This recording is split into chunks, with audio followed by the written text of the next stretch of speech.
here at home today in my office down in Dorset. It's a pretty grim, grey, rainy June day. To be fair, actually, it's probably really good conditions to be out fishing. Yeah, no fishing for me this week, just working from home. Got a bunch of amends for a recent film that we've been working on, that I've been working through, just giving that a bit of a tweak, and also working through a stack of new files as well from a trip that me and Marcus came back from a couple of weeks ago. Yeah, the filming side of things is actually something that's over the last couple of years has become a really big part of my fishing life. Actually, I just think it's something that I really genuinely enjoy. Like I've always loved my photography, and you know, to be able to translate still images into moving imagery, you know, for me is kind of it's a whole new creative field. It's something that I've only ever really done a little bit of, but it's something I'm really excited by. And you know, the trips that we go on, you know, me and Marcus or sort of whoever I'm traveling with, you know, they're always a real adventure. They're incredibly exciting, like for so many different reasons. And to try and put that down into film, you know, with music and you know, to just trying to cultivate the atmosphere, I suppose, of how those trips felt to us is something that I'm actually really excited by, and something that we've got quite a few plans to do a lot more of over the next couple of years. The European fishing as well is something that's become a much bigger part of my life over the last few years, I suppose for a few reasons really. I think I had my first trip, or like my first trip to a sort of public water in Europe, probably about 10 years ago, I think it was now. I went to the Kempish Canal with a few friends and actually caught one unbelievably on my first night. To be fair, I think it was probably more luck than judgment in hindsight. And we actually blanked for the rest of the week, but it was still an amazing trip. And I just remember being really captivated by you know, the landscapes, fishing this big raw industrial kind of canal, you know, with kind of great big lorries coming in and out all night, unloading stuff, and great big boats passing all day long. It was, you know, it just felt really exciting and really fresh and raw. And then sort of over the few years after that, I had a couple more trips sort of here and there. And then I think it was about maybe 2012, I think, something like that. Had my first other sort of few trips to Belgium. And since then, I think I've probably been fishing in Europe sort of at least 3, 4, sort of maybe 5 times a year. Sort of working as a secondary school teacher for the last sort of 12 years or so. Obviously, I always had my school holidays. Now, obviously, I could have used my fishing time in those holidays, you know, to go and fish the syndicate waters that I was fishing in the UK, or sort of the club waters. You know, the ones I was fishing week in, week out. I'd almost do my Friday night, sort of every few weeks I'd do a Friday and a Saturday. But I actually started to find that I was enjoying the kind of one-off European trips sort of more and more.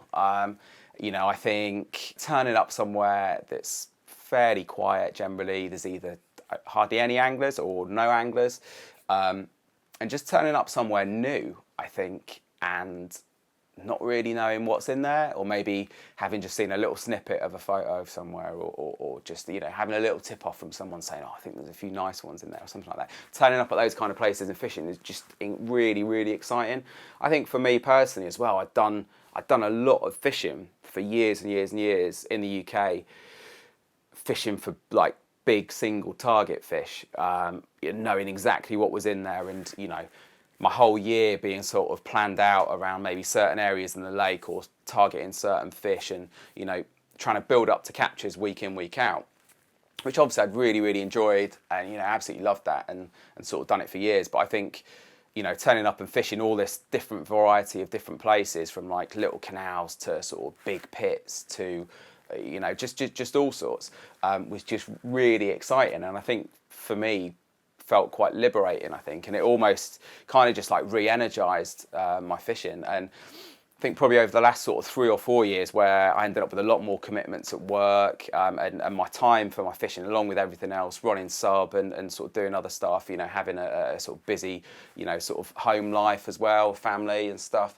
my fishing had just become more and more compressed, and I was just finding it harder and harder to do what I knew I needed to do to catch those fish on those really difficult, you know, kind of lower stock syndicate waters in the UK. And I'm not afraid to admit that either. It was just becoming harder and harder to do what I needed to do. And I think, you know, I've got the utmost respect for the guys, that graft away, you know, every weekend on those kind of waters for, you know, like a handful of fish a year. In a funny sort of way, I almost felt like my fishing had been liberated through those waters in Europe. Like I say, to turn up at somewhere, see fish showing, get rods out with no one else near you, and just get bites and catch carp, just felt amazing, to be honest. And it kind of transported me back really to how my fishing used to be 15 or sort of 20 years ago. And I love the variety it brings as well. You know, again, there's something really beautiful about fishing the same water week in, week out back home. But I think experiencing all those different landscapes, you know, going maybe on one single trip we've just come back from, you know, going from fishing like a tiny little canal where you could underarm across it, to then turning up at like a 2,000 acre pit, to then a couple of days later ending up on like a big raw industrial canal in Holland, and then ending up on another completely different canal stretch. Like everywhere's, you know, all those venues have all got their own flavour, they've all got their own feel. And I think I've become, over the last few years, I've probably become a bit like less interested in targeting certain fish, and I think more interested in the experience of the place itself. And if you get a couple of bites, you know, amazing, that's just brilliant, you know, but not necessarily feeling like you've got to go back there and you've got to catch them all, or you've got to catch the biggest, or anything like that. Like, you know, to go somewhere new, catch a couple of fish, enjoy the place, enjoy the kind of atmosphere and the feeling of that, and then just go on somewhere else, possibly never go back to that place, I think is really exciting. So yeah, so that's the plan really for my fishing over the next few years. It also fits really well with the work and stuff that I'm doing now as well, where I'm doing a lot of angling tuition work. I'm fishing 1 or 2, sometimes 3 or 4 nights on those during the week. And you know, I can't be away from home for sort of 4, 5, 6 nights a week every week. My wife Sarah is incredibly understanding, but yeah, that definitely wouldn't work for too long. I wouldn't want to be away for that long either. So actually the European trips work quite well, because every 4, 5, 6 weeks I can do a slightly longer trip and kind of maximise my time for that. And yeah, and it just seems to, you know, fit and work really well with my life. And I've got to be honest, I don't think I've ever been more excited about my fishing than I am now. So I don't really worry about it too much. I think I just yeah, whatever feels right and whatever I'm enjoying, I just get on with. And yeah, currently at the moment it's yeah, it's absolutely definitely that. I think my inspirations for fishing in Europe initially just came from some of the images and stories that I'd seen as a kid. I remember sort of, you know, in the early 90s and stuff, when I was just really young, like 10, 15 years old, seeing some of the old stories about the likes of Cassian and the Orient, Chantico, those kind of places. Just seeing these pictures of these like mental moonscapes and all like the, you know, the cut off tree stumps and the forests and that, and these like just mental moonscapes. It's the only way to describe those Orient photos, when the waters have gone down in the autumn and you've got all that crazy weed that sort of goes a bit white and weird looking. And I just remember just, you know, it was so vastly different to the kind of fishing that I was doing. You know, it always had that kind of mystique and that allure. And to be honest, I never really kind of, with that sort of fishing, you can't just roll up with your little 2-rod setup and your Nevilles and your little bobbins and fish. Obviously, it just doesn't work like that. You know, you need boats and you need motors and you need echo sounders, you need all that. So it's kind of like, you know, up until this point in my life, I'd never really had the sort of time or resources to be able to do that kind of fishing. And kind of made a decision really late last year, like for a few reasons really, that actually I could kind of commit to doing a little bit of that fishing now. There's quite a lot of investment really involved in it. It wasn't something that I sort of took lightly. You know, so you know, I bought a couple of boats. I've got sort of a load of leisure batteries now, echo sounders, you know, completely different rod and reel setups full of braid and all that kind of thing. And you know, so I can go and fish those sort of waters now. But it was, you know, that was a big investment, and you know, I'd never really felt like I could go and do that kind of fishing sort of before. So, you know, I think also being inspired by some of the guys, you know, some of the friends I've had as well over the years, lads like Mike Brown, Trev Cook from Ringwood, Nick Hellier as well, you know, talking to them boys and, kind of seeing the passion and the enthusiasm that they had for those waters and those places. They were always a little bit cagey and never said too much about where they were going or what they were doing. You know, definitely never gave away any names or locations of places, but you could just tell with how they talked about it, they were just so passionate about it, and there was definitely something really, really special about it all. Yeah, so that, I think, you know, definitely had inspired me, and since having a taste of that sort of fishing myself, I can absolutely see where they were coming from, and it kind of all makes sense now, really, in a way. Aside from just the sheer escapism of the trips and that sort of boyhood spirit of adventure that you get back to so easily, I think, with that sort of fishing, I think the carp themselves are just incredible. You know, I think sometimes some of the European waters, you know, haven't always necessarily like had that good a representation, maybe, you know, in terms of sort of like how the fish look, but actually, like, when you get out there and you start experiencing what some of the public fishing has to offer, it's just phenomenal. It's so diverse as well. You know, big, wild rivers, tiny little intimate canals, massive gravel pits, big sand pits. You know, it's just so diverse. There is every imaginable type of venue that you could think of. And it's all on the public, you know, it's all on the public licenses as well. So, you know, you don't feel necessarily tied to staying on one venue or one place. You can just flit around, do what you want, do a night here, do a night there, just see how it feels and move on. You know, you're kind of liberated from having to fish the same place week in, week out. And the carp themselves are all so different as well. You know, they're not all just great big sort of grey, fat things. You know, some of them, they're just carp to die for, you know, mega characters, jet black, all withered old fins and things. And, you know, they've got every ounce as much character as any English carp, you know. And obviously some of those, I mean, to be fair, like most of the carp that we fish for in the UK originated from those strains, the Dutch strains, the Belgian strains, obviously the dinks and so on and so forth. So, in a way, it actually kind of feels quite fitting and quite right to actually go and fish for them in their, you know, in their sort of home sort of places as well. You know, you go and fish the rivers out there, they're all big, long, lean, angry commons, like massive tails, you know, fight like absolute demons. You know, the Belgian pits, they're dark, sort of, you know, crusty old ones. Then you've got like the big French reservoir ones.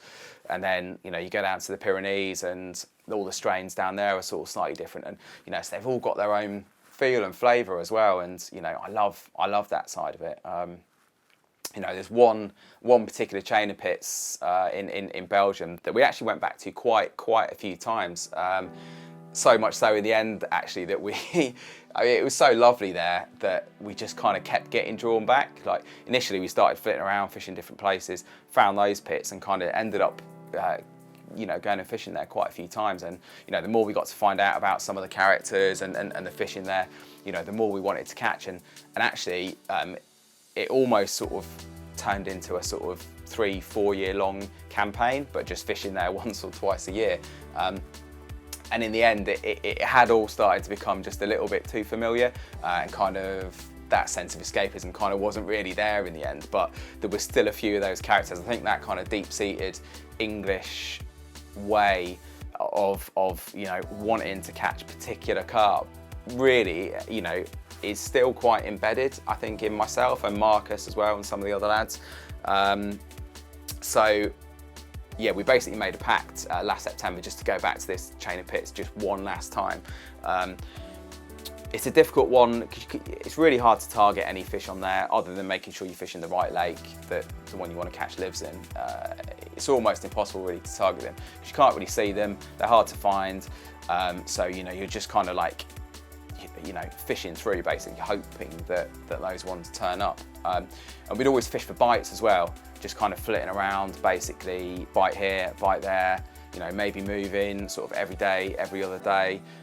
They seem quite, because all the pits are interconnected, it seemed quite hard to get bites like 2 nights on the bounce. It always seemed better to kind of just get a couple of bites and then move on, try and get a bite somewhere else, sort of thing. So yeah, I kind of felt like, you know, that wasn't really maybe the way to actually try and target and catch sort of the big ones in there. I'd caught quite a few of the big ones, and same with Marcus as well. He'd caught a couple of them, but yeah, there was still a couple left. So basically, we planned to go back last September, good moon phase, and the idea was just to put a massive hit of bait in, basically, and actually just try and work an area for the week. Unbelievably, when we turned up, the one swim that I wanted to do it in, there isn't really many swims where you could get away with putting a huge hit of bait in, because it's all sort of quite intimate, but there's kind of this one sort of point swim that covers a little bit more water.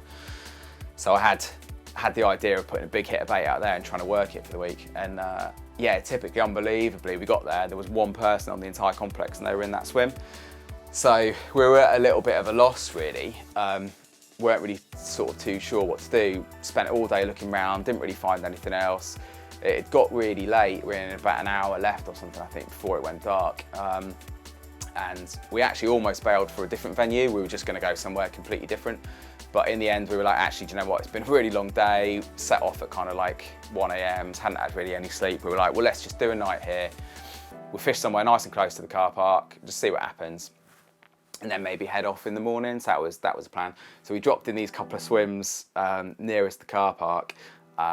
Marcus dropped in a swim that I'd actually caught the second biggest mirror in those pits from on another trip about a month or so previous. He dropped in there, that looked quite good, and I just went a couple of swims down to his right, and unbelievably, sort of at some point during the night, like an hour or so before first light, got a torch in the face, and he's like, G, he's like, I've got one. And I sort of, you know, came to, oh, nice one, mate, what you've got? And he's like, I don't know, but it's massive. And yeah, I got myself together, headed down there, and yeah, helped him sort it out. And yeah, it turned out to be the biggest mirror in the pits, unbelievably. 52 pounds, I can't remember what the ounces were, 52 something.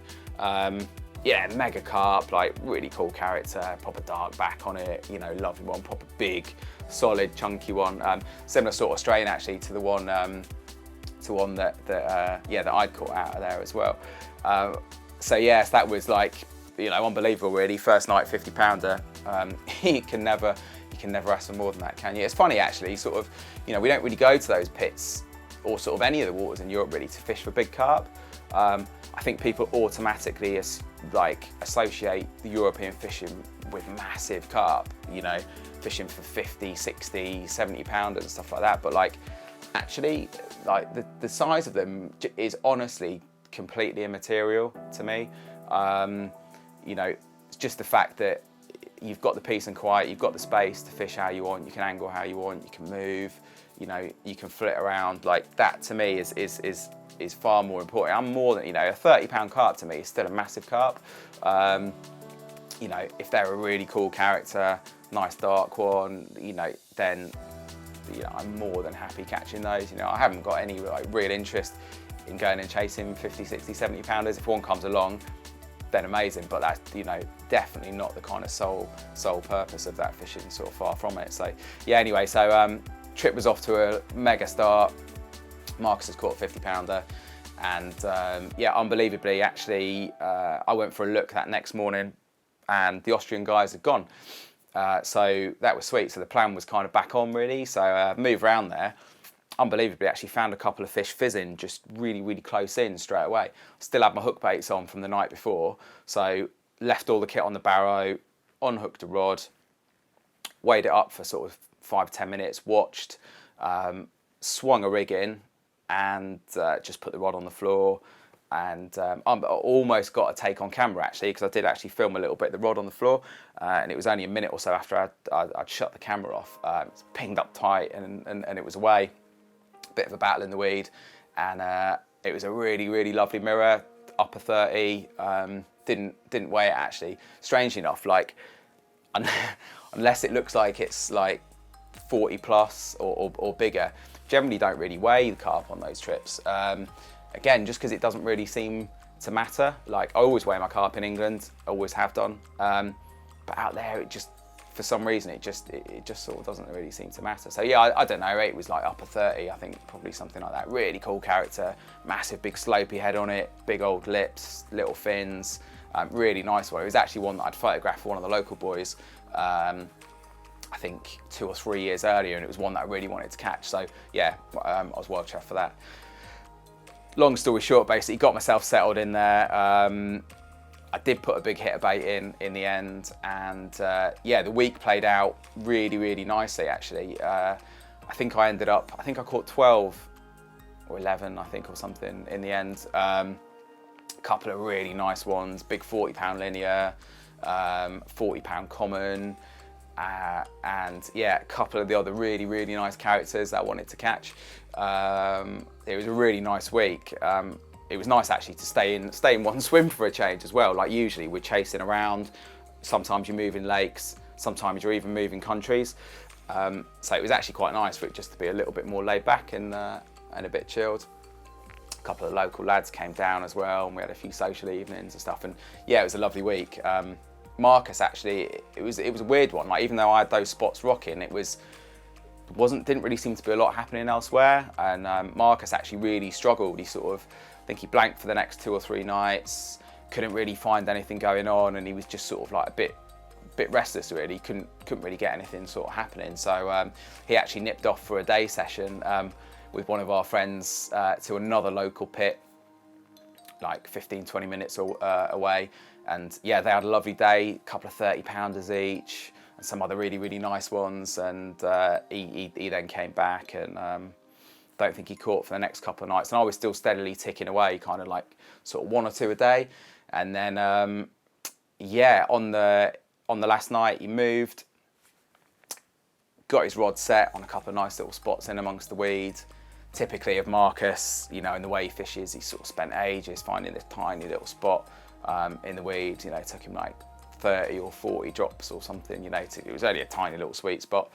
And yeah, unbelievably, he caught one of the other big mirrors that night at 40, correct me if I think it was 42 pounds. Really beautiful one though, like mega steely, grey, like it was mega. Like unbelievable end to the trip. I had a 35-pound common that night as well, so we shot them both in the morning before we left. We blazed through all our battery as well, had no batteries, so we only got a couple of tiny little bits of footage of them because we were having to swap the batteries. We'd get like 10 seconds out of it and it'd die. We'd pop another dead one back in, get another 10 seconds, and then that'd die again. So yeah, it was all a bit of a nightmare, but obviously it didn't matter. You know, we'd caught a couple of amazing carp, and yeah, that sort of unbelievably sort of signed and sealed, I think, that chapter for both of us really. Like I'd had a couple of repeats over the years and stuff as well, and there's just too many incredible places to go out there to keep going back to the same place.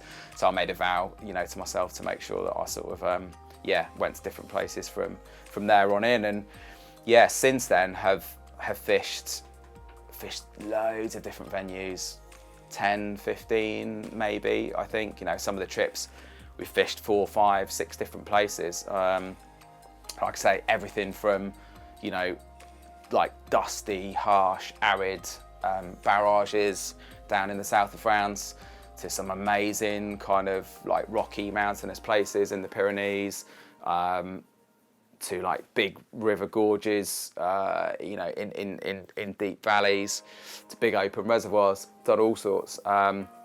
Did have a couple of really nice trips. One in November in particular, which for me was quite a big trip really. Aside from the fact it was the longest trip I've ever done, it was 13 nights fishing. It was also quite a big trip in so much as it was the first time that I'd sorted myself out with boat kit, echoes, batteries, and you know, fished some big places, like proper big places. Did a few nights on Salagoo and fished a couple of other big waters as well. So yeah, for me, I mean, it was an eye-opener in loads of respects, just to how hard that fishing is. Like, I've never done any fishing where you come back physically destroyed, like your hands just broken, like cut to pieces, blistered. You just, you know, like obviously I'm skinny as a rake anyway, you know, but sort of, you know, coming back with just my arms and my sides hurting just from carting leisure batteries around, you know, a couple of 100 meters over like rock and down hills and stuff like that. The boats weigh a ton as well, the big boats. Like, yeah, it's a massive effort. Nothing about that fishing out there is easy. It's wild. It's raw.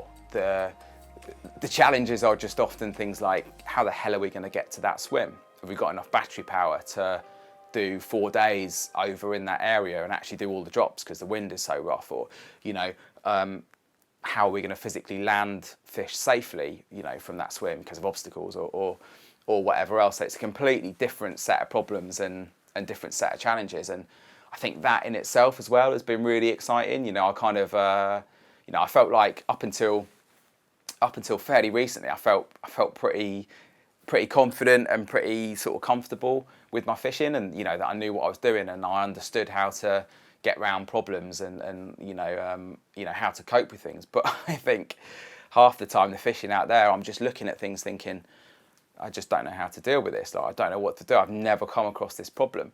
How do you double spool to a plateau that's 1,000 meters out? Is that even feasible when that 35-mile-an-hour wind turns up the next day with the, what I mean? Just problems that I've never come across, and that is really exciting, to feel totally out of your comfort zone and to just be continually trying to get around problems that you haven't encountered before. I think is also really exciting, and I think has probably moved my fishing on quite a lot as well, because I've had to deal with so many different things that I hadn't done before.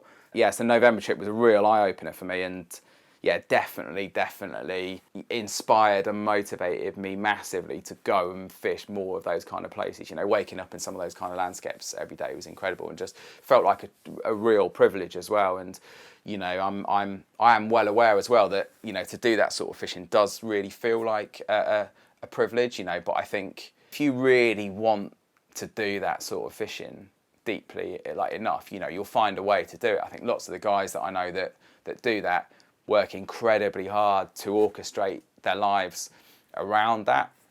Some of them have made really big sacrifices to be able to do it. Some of them save up all their time, and have 1 or 2 or 3 trips a year, away doing that. So I think if you really want it badly enough, you'll find a way to make it happen. So yeah, that sort of November trip kind of sealed my fate, I think, in lots of respects.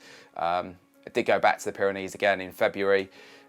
Fished a couple of other places right down south, almost on the Med coast, not too far from Cassian, to start with, which were incredible. Really beautiful places. Again, just mental different landscapes. Fished really hard actually on that trip. Didn't catch anything for the first, I think, 5 or 6 nights in the end. Didn't even really see any fish. It was a bit early in the year really. We sort of jumped the gun, but then went back to a big river barrage, and basically all just came together. Conditions, sort of temperatures, we found them and ended up with about a dozen or more, I think, in a couple of nights. Just quite hectic nights. Sometimes we weren't even putting the rods back out. You catch 2 or 3, stuff like that, and then the rods weren't even going back out. Caught some incredible ones as well. Caught a really, really beautiful 40-pound common, really, really long one. Only had 1 barb as well, which was really cool. That was an amazing one. There'd been a wild thunderstorm the night before, and I'd already caught one on this really long rod. It was one of them really calm, sort of quiet, still nights, and the thunderstorm just hung over the valley for hours. We just hid in the van. It was that wild, and I was just sort of praying that I didn't get a bite on any of the other rods. Waited until sort of it had passed. I think it was pretty much on first light actually when it had, and put the rod back out. And an hour later, it was away, and it was just that lovely sort of soft, fine, sort of drizzle, glassy calm. I remember I had this mental battle, just got towed around for sort of 20, 30 minutes or something like that, and then this amazing, big long common popped up. Caught a really, really special mirror that trip as well, because it's a river, the kind of commons predominate really. But yeah, I did manage to catch this really, really beautiful mirror, really dark one as well, scaly one. Do you know what I mean? For all the world looked like, your kind of classic old sort of Oxford one almost, or something like that. So yeah, that was a really special one. I think for me actually, the capture of that mirror, that one capture, kind of crystallised everything for me, and just really epitomised everything that I really, really enjoy and value about that sort of fishing. And you just don't know what is going to turn up. It could be a long torpedo-shaped 15-pound racing common, or it could be a big, deep, black 65-pound mirror that's never been caught before. you just don't know. I think that's what's so exciting about that sort of fishing. So yeah, the plan for this year, and to be honest for the foreseeable future, is to sort of try and do as much of that sort of fishing as I can, and just try and sort of absorb and experience as many different places and as many different sort of types of carp as I can. Been travelling with Marcus now for a good few years. I think it's really important as well that you travel with someone you know, that you get on with really well. Those kind of trips I think are really testing on your relationship, and you know, you're living on no sleep, you're living on coffee, bad food, you know, traveling thousands of miles, and so it's really important that you travel with someone, you know, who's really closely sort of aligned. And I think, you know, those trips, they're far less about what you can catch yourself and much more about what you can both achieve and what you can both catch, and that also is really refreshing and really nice. And you know, you do everything together. You find your spots together, you go out in the boat together, you're dropping your rods together, you're sort of, you know, like everything you do is a sort of paired decision. You know, it's not about, oh, I want the best spot, so I'm going to go there. Or you're always trying to get as much out of it, you know, for the both of you, and it's like everything is done as a team. So plan for this year is to head off with Marcus and try and film and document as much of that as we can. Got loads of really exciting places that we want to go to, loads of really different varied places, some right down south, some up north, some out west, all sorts of different things. Yeah, and hopefully try and kind of capture some of like the spirit of the trip, spirit of the adventure, and yeah, just the trials and tribulations, some of those amazing landscapes and everything else that we experience along the way.